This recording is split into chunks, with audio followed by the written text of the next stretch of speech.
Shalom and welcome to 2 Minutes of Torah. This year is entitled the Beracha on Matzah, Brai. Now that Pesach is in full swing, one of the foods that many people consume is matzah brai, which is pieces of matzah mixed with some other ingredients and fried in a pan. So the halacha is that once a food becomes hamotzi, it's not so simple to take it out of the status of hamotzi, but it can happen. So everyone agrees that on Pesach matzah is hamotzi. During the year, there is an argument between Ashkenaz and Sephardim. Ashkenazim say hamotzi all year long in matzah, while Sephardim say that since it's a hard and brittle food, then it would not fit the criteria for hamotzi during the year, and only on Pesach, when it becomes the staple food, then it is hamotzi. But that's another discussion for during the year. But on Pesach, everyone agrees it is hamotzi. So how does hamotzi lose its status and become mizonot? So the halacha is that if hamotzi is cooked, if bread is cooked, and it is no longer a kazayit, then it would lose its status. So therefore, let's say it is cooked in oil, deep fried. Take a piece of bread or matzah, you deep fry it in oil, make French toast. So that piece of bread that's deep fried, which halachically oil or water, if it's deep fried, that's called cooking.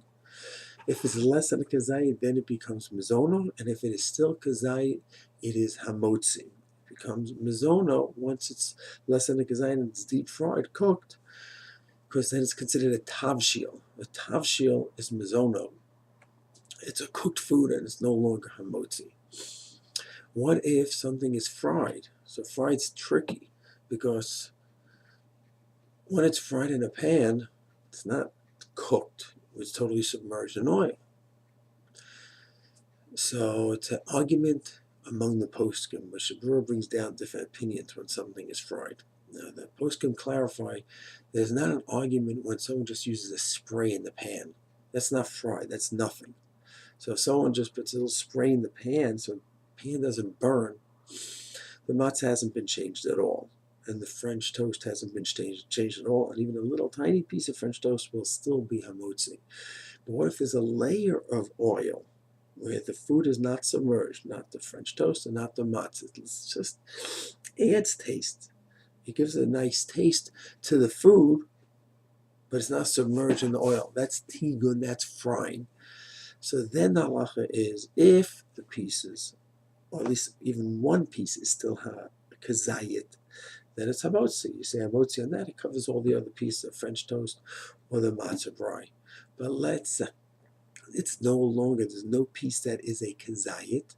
It's just little pieces that were fried, not deep fried, which would make into mizono, and not just on a pan spray, which would certainly keep it hamotzi. Nothing happened. It just ground up into small pieces. That's still hamotzi. But it's sprayed, it has enough oil that it gives taste, but it's not submerged. That's tigun, and that's an argument what the halacha would be. Whether one should say hamotzi, because it really wasn't changed, or no, it should say mizona, because that would be similar to cooking, and if it's less than a kazayit, less than the olive size, it would be mizono. There's a machloket, it's not resolved in the postscript, and therefore the advice would be to either have a separate piece of matzah that's a kazayit and then have everything else in mind, or during the matzah brai process when someone's making it, make sure to keep at least one piece of matzah, a kazayit, and that will cover everything else, because that would be vadai, definite hamotzi. And then of course the different opinions what exactly a kazayit is.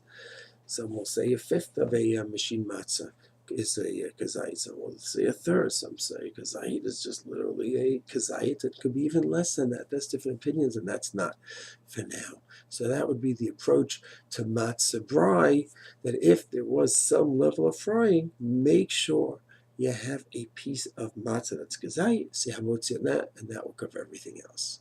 Shalom, Chag Sameach.